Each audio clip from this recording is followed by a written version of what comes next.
नमस्कार, मी अर्चना. आपण पाहत आहात विदर्भ सिटी न्यूज अमरावती.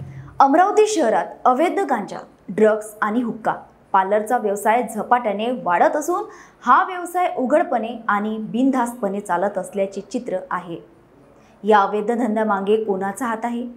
मालाचा पुरवठा कुठून होतो आणि कोणाच्या पाठबळावर हे धंदे फोफावत आहेत याबाबत शहरात तीव्र चर्चा रंगली आहे. नागरिकांमध्ये अस्वस्थता पसरली असून अमरावती अवैध धंद्याचे महेघर बनत असल्याची भीती व्यक्त केली जात आहे. शहर पोलिसांकडून वेळोवेळी या अवैध धंद्यांवर छापे टाकले जात आहे. मात्र ही कारवाई केवळ तात्पुरती ठरत असून काही दिवसांतच हे व्यवसाय पुन्हा जोमाने सुरू होतात.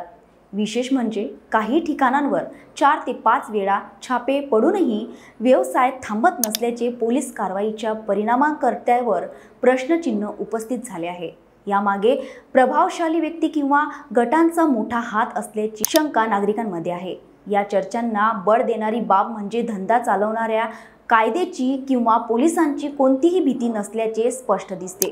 अवैध गांजा आणि ड्रग्जच्या वाढत्या व्यवसायामुळे शहरातील युवा पिढीवर गंभीर परिणाम होतो. हुक्का पार्लरच्या नावाखाली ड्रग्जचा वापर वाढत असल्याचे बोलले जाते. त्यामुळे तरुणाई बर्बाद होण्याची भीती आहे.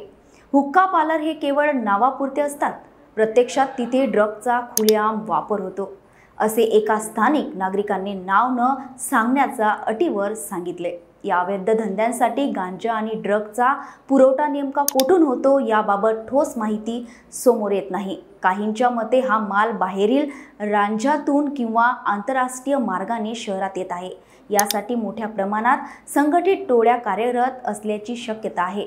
एवढ्यात मोठ्या प्रमाणात हा धंदा चालतोय याचा अर्थ त्यामागे कोणीतरी मोठे आहे, असे मत एका ज्येष्ठ नागरिकाने व्यक्त केले. नुकत्याच झालेल्या एका कारवाईत अमरावती पोलिसांनी ड्रग्ज रॅकेटच्या मुख्य सूत्रधाराला अटक केली आहे.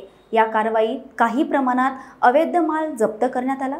पोलिसांनी या प्रकरणी तपास तीव्र केला असून आणखी काही संशयितांना ताब्यात घेण्याची शक्यता आहे.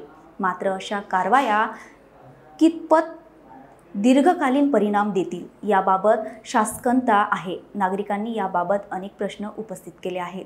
अवैध मालाचा पुरवठा कुठून होतो आणि त्याला आळा कसा घालता येईल?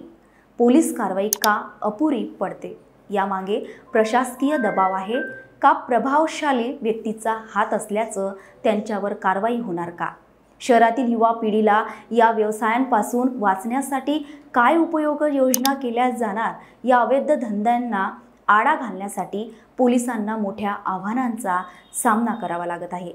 संघटित डोळ्या पुरवठा आखडी आणि संभाव्य प्रभावशाली पाठबळ यामुळे कारवाईला मर्यादा येत आहेत. यासाठी पोलीस प्रशासन आणि नागरिक यांच्यात समन्वय आवश्यक आहे.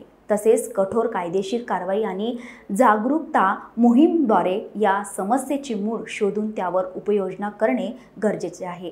अमरावती शहरात वाढत्या अवैध गांजा आणि हुक्का व्यवसायामुळे सामाजिक आणि कायदेशीर चिंता वाढली आहे. पोलिसांची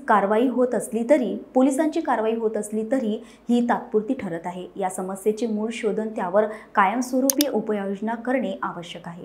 यासाठी स्थानिक प्रशासन, पोलीस आणि नागरिकांनी एकत्र येऊन ठोस पावले उचलण्याची गरज आहे. अन्यथा अमरावतीचे भविष्य धोक्यात येण्याची भीती आहे.